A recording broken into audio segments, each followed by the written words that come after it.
The illusion of strength. Why the wrong people keep rising to power. We like to believe that power is earned by merit, that those who rise to lead are the most capable, the most ethical, the most deserving. But what if the truth is darker? What if our leadership systems don't actually reward wisdom or character, but rather the appearance of strength? The truth is that leadership, as it exists today in many institutions, is not about who is most fit to lead, but about who performs leadership best. And that performance often favors traits we should fear: narcissism, dishonesty, and reckless overconfidence. It's not that these people hide their flaws. Sometimes they flaunt them, but they speak loudly, walk boldly, and project an image of certainty in a world filled with doubt. And because most people are uncomfortable with uncertainty, we gravitate toward anyone who promises clarity, even if it's a lie. Niccolo Machiavelli warned us of this centuries ago. In The Prince, he wrote that people judge more by appearances than by substance. Modern psychology confirms his observation. We mistake confidence for competence, charisma for character. We choose the leader who sounds like they know the way, not the one who admits how complex the terrain truly is. The narcissist is often not the smartest in the room, but he knows how to own the room. He dominates the conversation, commands attention, and sells grand visions with no hesitation. Meanwhile, the humble expert, the one who understands the risks, the trade-offs, the long road ahead, is seen as unsure or weak. This isn't just a failure of perception, it's a systemic flaw that shapes the entire power structure. In politics, in corporate boardrooms, even in local communities, we see this dynamic play out. Leaders are chosen not for their substance, but for their image. Overconfident candidates who make bold promises, even if they're unrealistic, win elections and promotions. CEOs who pitch billion-dollar ideas without real revenue are hailed as visionaries. And when it all collapses, we act surprised, even though the warning signs were always there. This is not about one bad apple, it's about the barrel. A barrel that's been built to reward style over substance and performance over principle. But what's most dangerous isn't just that narcissists rise to power. It's that the system amplifies them. Power emboldens ego. Success reinforces self-delusion. And the more influence they gain, the more they believe their own myth. At that point, it's not just manipulation, it's madness backed by authority. That's how empires fall. That's how companies implode. That's how everyday people get crushed under decisions made by those who never should have been in charge. Until we stop rewarding image over integrity, until we stop mistaking volume for vision, we will keep empowering the wrong people. The fix doesn't lie in demanding perfection. It lies in demanding systems that value truth over theatrics. Because real leadership doesn't scream for attention. It speaks with quiet clarity, takes responsibility when things go wrong, and isn't afraid to say, "I don't know, but I'll find out." And those are the voices we've silenced for far too long. Machiavelli was right. Why we still judge leaders. By appearances, 5 centuries ago, Niccolo Machiavelli observed a brutal truth about human nature, one we still struggle to accept today. He wrote, "Men judge more by the eye than by the hand." In other words, most people don't care who you truly are. They care who you appear to be. And in the world of leadership, this single insight explains why so many unqualified, manipulative individuals rise to power while wiser, more capable ones are overlooked. It isn't because we love being fooled. It's because we're wired, psychologically and emotionally, to respond to image over substance. In Machiavelli's time, this observation was revolutionary. In ours, it's confirmed by science. Modern psychology backs him up with painful precision. Studies in behavioral economics and social psychology show that confidence, even if it's completely unfounded, makes someone appear more competent and trustworthy. Our brains naturally associate boldness with capability, especially under stress. We want certainty. We need to believe someone has the answers, even if no one truly does. That's why in times of crisis, the one who shouts loudest often gets followed, while the one who speaks honestly about complexity is ignored. We don't choose the most qualified leader. We choose the most reassuring one. And that reassurance often comes in the form of polished charisma, strategic simplicity, and theatrical confidence. You've probably seen this dynamic play out in your own life.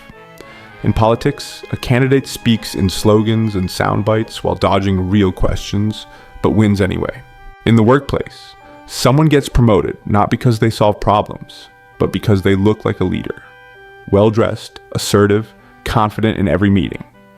Meanwhile, The quiet thinker, the one who actually understands the problem, remains invisible. This isn't a glitch in the system. This is the system. And Machiavelli warned us about it long before data and research gave it a name. But he wasn't encouraging deception. That's the part people misunderstand. Machiavelli wasn't saying it's good to lie or manipulate. He was saying that this is the world we live in, a world where perception shapes reality, a world where the mask often matters more than the man behind it. And if we don't understand this, we become easy targets, emotionally swayed, manipulated by appearances, and loyal to those who feed our need for certainty, even if it's an illusion. There's something deeply human about this flaw. We're not just rational creatures. We're emotional, social beings who long for guidance, protection, and hope. That's why we fall for those who perform strength even when they lack wisdom. That's why we confuse spectacle for leadership. Machiavelli simply held up the mirror. He forced us to ask, do we really want honest leaders, or just leaders who make us feel safe? The real danger is when we forget that appearances are just that. Appearances. If we don't teach ourselves to look deeper, to ask harder questions, to value substance over showmanship, we will continue choosing the wrong people to lead us. The true lesson from Machiavelli isn't cynicism, it's awareness. And that awareness is the first step to changing what we reward, who we trust, and what kind of leadership we actually deserve. The confidence trap.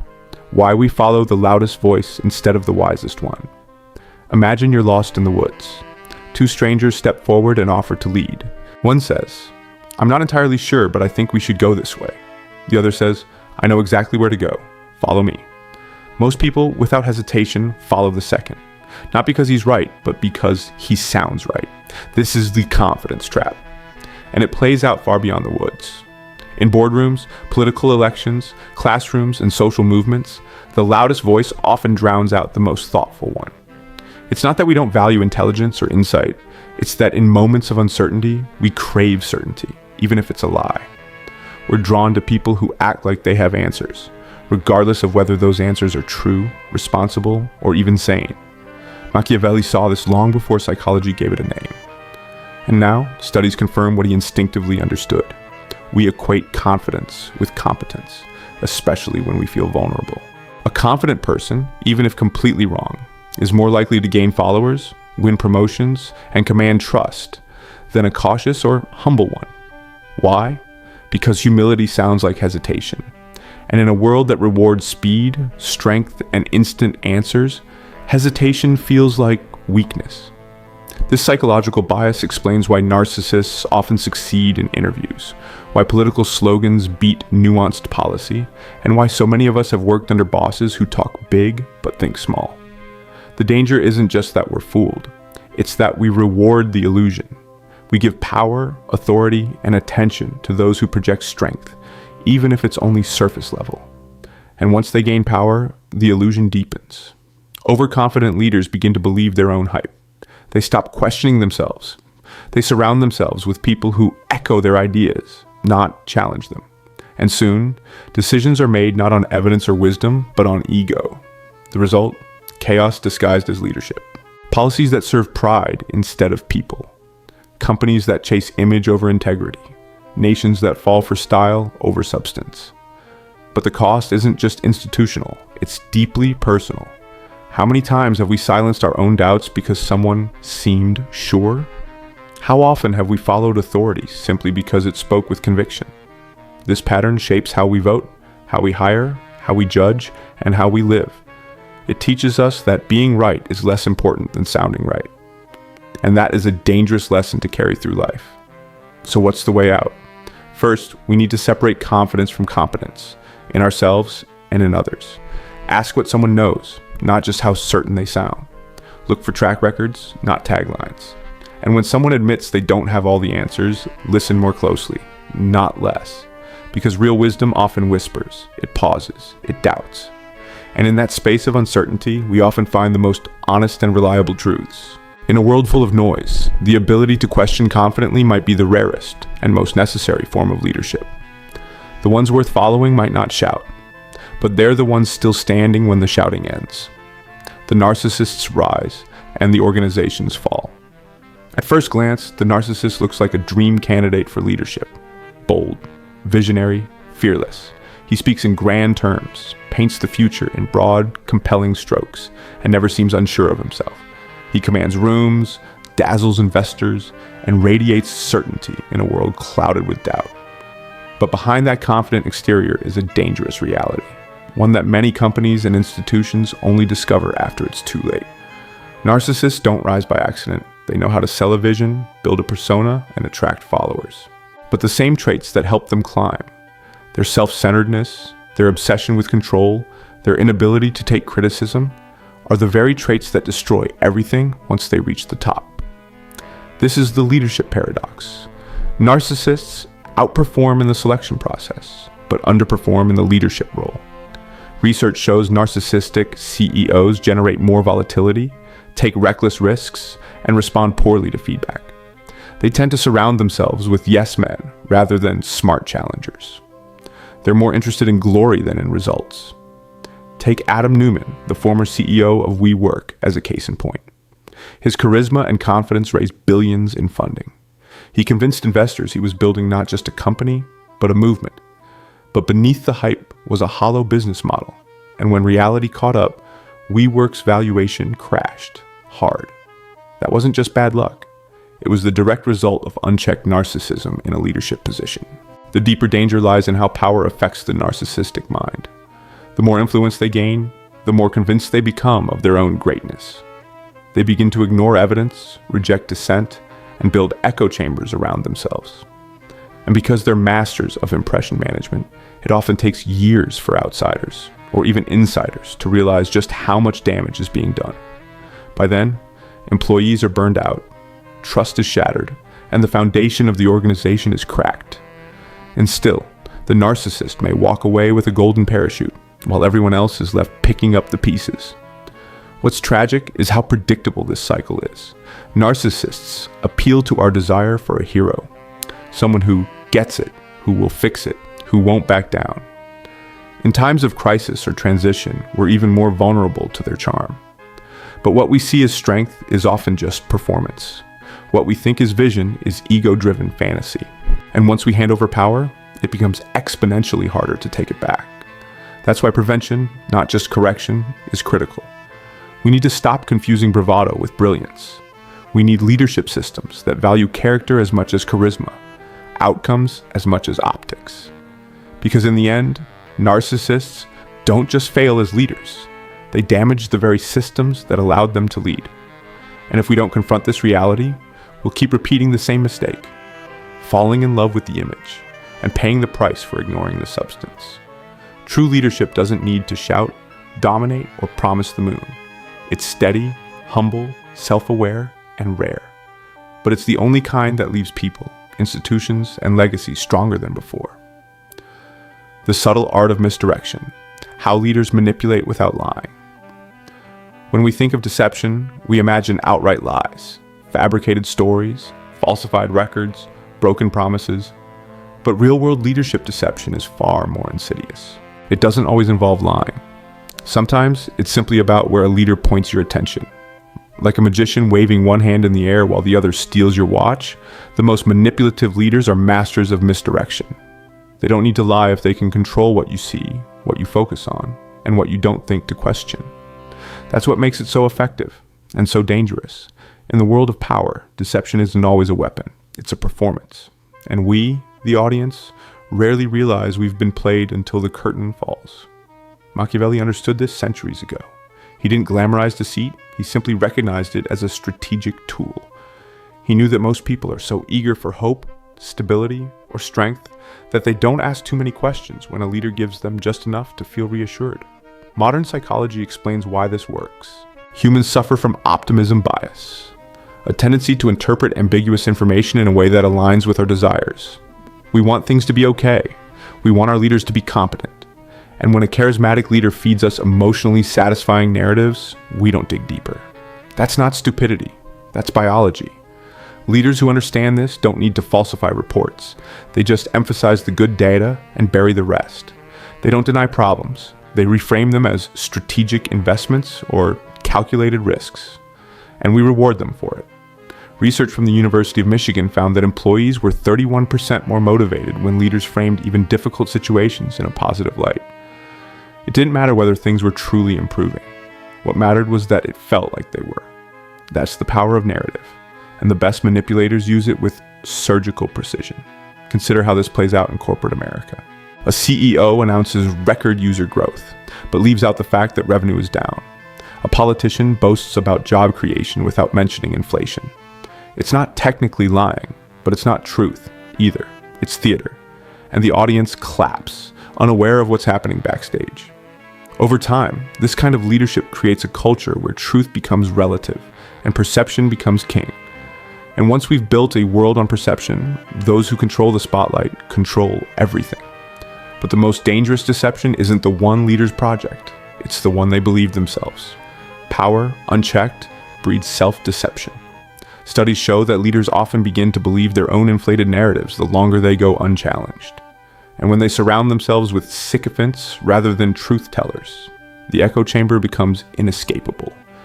That's when misdirection evolves from strategy to delusion. The leader stops seeing the truth, not just from the public, but from himself. So how do we protect ourselves? First, by questioning what we're not being shown, by asking what is being left out, instead of just what is being said. And second, by building systems of transparency that expose the whole picture, not just the part leaders want us to see. Because in an age of curated appearances, asking the right questions might be the only real defense we have. Addicted to simplicity. How our minds choose the wrong leaders. We live in a world defined by complexity. Economic instability, geopolitical chaos, social fragmentation, technological disruption. And yet, the leaders we often trust the most are the ones who give us the simplest answers. Why? Because psychologically, we are addicted to clarity. Faced with uncertainty, our brains don't crave nuance. They crave certainty. We don't want a leader who says, it's complicated. We want someone who says, I've got this, even if they don't. This deep-rooted bias towards simplicity explains why so many confident, unqualified individuals rise to power, while the thoughtful, cautious, and genuinely intelligent are often dismissed as too hesitant or not strong enough. The problem isn't just with the candidates, it's with us. We choose clarity over depth. We choose performance over process. And as a result, we keep handing power to the people least capable of handling complexity. This isn't just philosophical, it's biological. Studies in cognitive psychology show that the human brain is wired to avoid ambiguity. We experience cognitive ease when presented with clean, simple narratives, even if those narratives are wrong. That's why political slogans work. That's why conspiracy theories spread faster than policy papers. That's why voters often say things like, I like that guy, he tells it like it is. But what if telling it like it is actually means oversimplifying a complex truth into a digestible lie? George W. Bush, for example, deliberately adopted a folksy, accessible communication style despite his Ivy League education. Why? Because Americans found his simplicity relatable, even reassuring. It wasn't about intellect, it was about emotional connection, and that's how a candidate's style becomes more influential than their substance. The real tragedy is that complex problems demand complex solutions, but complexity doesn't sell.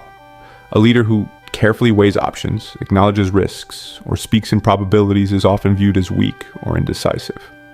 But this caution is a sign of wisdom, not weakness. We just don't reward it. In job interviews, campaign debates, or media soundbites, the confident candidate almost always outshines the reflective one. A Stanford study even found that CEOs who use simpler language during interviews are 23% more likely to get hired and receive higher starting compensation. Yet those same leaders are significantly more likely to underperform in environments that require nuanced thinking. In other words, we're not just choosing the wrong leaders, we're incentivizing the wrong traits. This bias toward simplicity doesn't just distort who gets into power, it shapes how they lead once they're there. Leaders who win through oversimplification often govern the same way, impulsively, aggressively, and without regard for complexity. They reduce international conflicts to us versus them, economic issues to taxes versus jobs, and social divisions to slogans.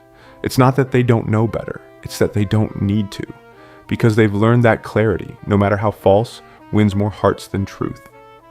So how do we break the cycle? We start by becoming aware of our own discomfort with uncertainty.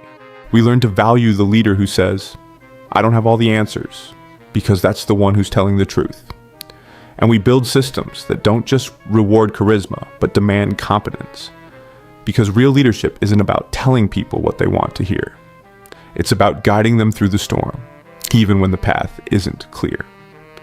When virtue becomes a liability, the dark dilemma of moral leadership. We're taught from a young age to admire virtues: honesty, kindness, empathy, compassion. And rightly so. These qualities form the moral fabric of human connection, of trust, of civilization itself. But when it comes to leadership, these very same traits can become dangerous liabilities if they're not matched with strategic wisdom. Machiavelli, in his brutally honest way, wrote that it is good for a leader to appear merciful, faithful, humane, and upright, but that he must be ready to abandon those virtues when the situation demands it. At first, this sounds like a cynical endorsement of dishonesty, but what he was really describing is a truth most people don't want to face. In leadership, pure virtue without discernment can be fatal. Imagine a leader who feels empathy so deeply that every decision becomes paralyzed by concern for how it will affect others. Imagine a leader so committed to honesty that he discloses every internal challenge to the public, causing panic or undermining strategic positioning. These aren't failures of character, they're failures of context. Modern psychological studies support this uncomfortable idea. Leaders who feel too much empathy tend to hesitate when decisive, painful action is needed. Researchers have even observed reduced mirror neuron activity, the brain's empathy mechanism, in individuals with higher power levels. Why? Because in order to cut through the noise and make hard decisions, leaders sometimes need emotional detachment, not emotional overwhelm. Take the example of a surgeon. If she were fully immersed in the pain of the patient lying on the table, she might not be able to operate. She needs distance, not because she doesn't care, but because the job requires it. Similarly, a president, a CEO, or a general must sometimes make decisions that will hurt some to protect the many. Too much compassion can cloud judgment. Too much honesty at the wrong time can become a weapon in the hands of adversaries. And too much transparency can erode confidence instead of building it. That's not to say virtue has no place in leadership. Far from it. But it must be wielded with strategy, not sentiment. Consider Angela Merkel, who balanced empathy and pragmatism during Europe's refugee crisis. Or Abraham Lincoln, who carried the weight of a fractured nation with deep moral clarity, but also the political cunning to navigate war and internal betrayal. These leaders didn't abandon virtue, but they adapted it. They knew when to lead with compassion, and when to protect their people by making unpopular but necessary choices. Leadership isn't about being the most virtuous person in the room. It's about knowing when to be virtuous, how to be firm, and why both matter. It's about playing the long game, not to deceive, but to survive, to protect, to lead effectively in a world that doesn't always reward purity. This doesn't mean we should admire coldness or cruelty, but we should stop expecting saints to succeed in systems built for gladiators. The truth is, the best leaders are not the ones who are always kind, always honest, always gentle. They're the ones who understand that virtue must be calibrated to context. Because leadership isn't just about doing what's right. It's about doing what works without losing your soul in the process. Don't worship leaders. Build better systems. We spend so much time searching for the perfect leader, someone honest, noble, visionary, and incorruptible. But what if that's the wrong approach entirely? What if, instead of placing our hopes in the rare individual who might rise above self-interest, we focused on creating systems strong enough to survive flawed human nature? Niccolo Machiavelli understood this long before modern institutions existed. He warned that power corrupts, not necessarily because people are evil, but because they're human. And humans, when given unchecked power, will eventually serve themselves over others. That's not cynicism, it's realism. And the sooner we accept it, the better we can design the kind of structures that don't require perfect people to function well. This idea is embedded deep in American history. James Madison, one of the founding fathers, famously said, "If men were angels, no government would be necessary." But because men are not angels, the US Constitution was designed with checks and balances to contain power, not just bestow it. That's why we have term limits. That's why no branch of government can operate without oversight. Madison didn't believe in flawless leaders. He believed in designing a system that could withstand flawed ones. That's Machiavellian wisdom at its finest. Understand the game as it is, not as you wish it to be. And yet, we still fall into the trap of personality politics and charismatic leadership. We elect CEOs who inspire us. We follow public figures who feel different. But too often, these figures rise on image, not integrity. And when they fail, as they inevitably do, we act shocked. But the real failure wasn't their character. It was our over-reliance on character in the first place. Institutions should never be built on personality. They should be built on structure, accountability, and transparency. Some modern organizations are already embracing this logic. Bridgewater Associates, one of the world's largest hedge funds, practices radical transparency. Even the CEO gets evaluated by subordinates. Patagonia, under founder Yvon Chouinard, built an honest brand identity by discouraging unnecessary consumption and openly addressing the environmental cost of their products. These aren't perfect leaders, but they created cultures that didn't require perfection to thrive. They trusted the system more than the spotlight. The harsh truth is this: waiting for a hero is a waste of time. Heroes can fall, icons can be corrupted, but systems, if built well, can outlast the flaws of any single leader. That's the real lesson Machiavelli and modern psychology teach us. We don't need leaders who pretend to be saints. We need leaders who are kept honest by the rules around them. Because the most dangerous power is not the kind that's taken. It's the kind that's left unchecked. So let's stop asking, who's the next great leader? And start asking, what systems are in place to restrain power, demand accountability, and prioritize outcomes over optics? We don't need better kings. We need better kingdoms. And the sooner we shift from idolizing individuals to strengthening institutions, the more resilient our families, companies, and nations will become. Beyond the hero, why systems matter more than leaders. Every election, every promotion, every crisis seems to reignite the same question. Who is the right person to lead? We search endlessly for the ideal candidate. Wise, strong, honest, empathetic, decisive. We romanticize leadership like a fairy tale, where the right ruler, the right president, the right CEO will come along and fix everything. But what if we're asking the wrong question? What if our obsession with individual greatness is the very thing blinding us to the truth? The truth Machiavelli hinted at, and modern psychology confirms. That the real key to effective leadership doesn't lie in finding the perfect person. It lies in building the right environment around whoever ends up in charge. We want to believe that character is destiny, that good people will always do good things, and bad people will always abuse power. But reality isn't so clean. Even decent leaders can make destructive decisions in broken systems, and even flawed people can lead well if the structure around them keeps their power in check.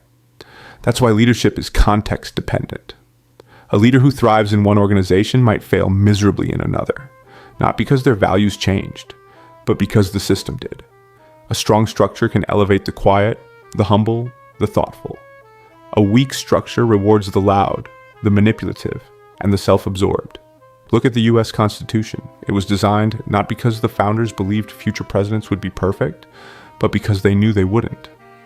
James Madison and his peers created checks and balances not to encourage greatness, but to restrain corruption. Machiavelli wrote similarly in The Prince. If people are simple and easily manipulated, then the wise state builder focuses not on virtue alone, but on systems that withstand vice. In both cases, the goal isn't to depend on goodness, it's to survive despite human weakness. Think of a sports team. Even the best player can't win without structure, coaching, and strategy. Leadership works the same way. You can't rely on one person's character to steer a nation, a company, or a movement. But you can rely on transparent rules, meaningful consequences, term limits, feedback mechanisms, and cultural accountability. These are the tools that turn potential into performance and keep ego from morphing into tyranny. What's more, focusing on systems helps protect us from manipulation. When we build institutions that value outcomes over charm and accountability over charisma, narcissists have fewer places to hide. When we reward past behavior instead of theatrical interviews or campaign promises, we start to promote the kind of leaders who actually deliver. Not the ones who talk best, but the ones who listen, adapt, and build. It's time to stop waiting for the next hero. Heroes are rare. Systems, when designed well, are reliable, and they don't require sainthood to work. They just require intention, design, and courage to uphold. If we want better leadership in this country, in our companies, in our communities, we must shift our focus. not toward who leads, but toward how we ensure that whoever does leads well. That's the future Machiavelli warned us to build. Not one dependent on perfect people, but one strong enough to endure imperfect ones. See through the mask. Why awareness is our only defense against manipulative leadership. The greatest threat to modern leadership isn't corruption, it's ignorance, not just from those in power, but from the people who put them there. We don't fall for narcissists, liars, or manipulative personalities because we're weak. We fall for them because we don't recognize them, because we've never been taught to. Leadership, especially in America, has become a performance, and most of us were never given the tools to see behind the curtain. We mistake confidence for competence.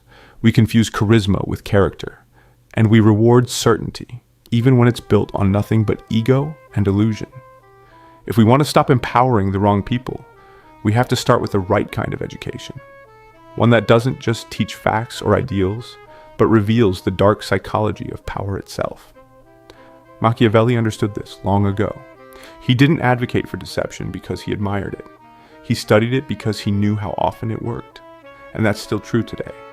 People with narcissistic traits are more likely to be selected as leaders, not because they lead better, but because they appear to. They know how to command attention, how to speak in absolutes, how to exploit emotional needs. And if we don't understand the psychology behind these patterns, we keep playing into them, over and over. But knowledge is a kind of armor. When we begin to understand the difference between genuine leadership and manipulative performance, everything changes. We stop being seduced by the loudest voice in the room. We stop following people who make big promises but have shallow track records. We begin to value humility over hype, nuance over noise, and substance over style. That shift doesn't just change who we admire, it changes who we promote, who we vote for, who we trust to make the hard calls when it counts. Psychological literacy is the next evolution of leadership awareness. We need to recognize red flags, grandiosity, emotional detachment, strategic flattery, black and white thinking, and an aversion to accountability. These are not quirks, they are warnings. And when we begin to identify them, especially early, we can build systems that protect us from their consequences, systems that demand transparency, systems that require proof, not just persuasion, systems that don't let people charm their way into power, only to rule by ego. But this awareness must be collective. It's not enough for a few smart people to see through the game. We need to teach these ideas in schools, talk about them in workplaces, embed them in hiring practices, and reflect them in the media we consume.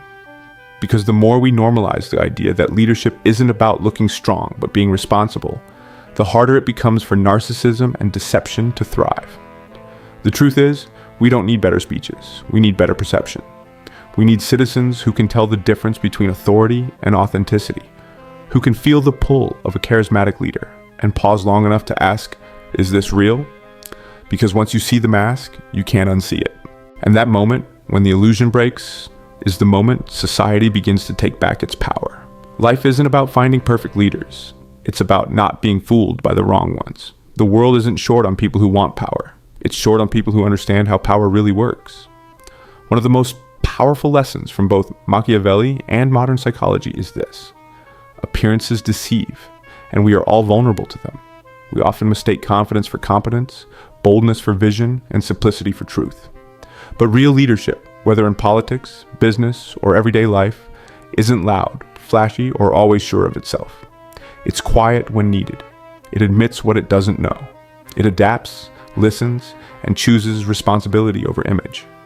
If we want to stop being misled by narcissists, liars, or manipulators, we have to train ourselves to look deeper. Don't be swayed by charisma alone. Don't confuse smooth talk with substance. Instead, pay attention to patterns of behavior. Ask what someone has done, not just what they say they'll do.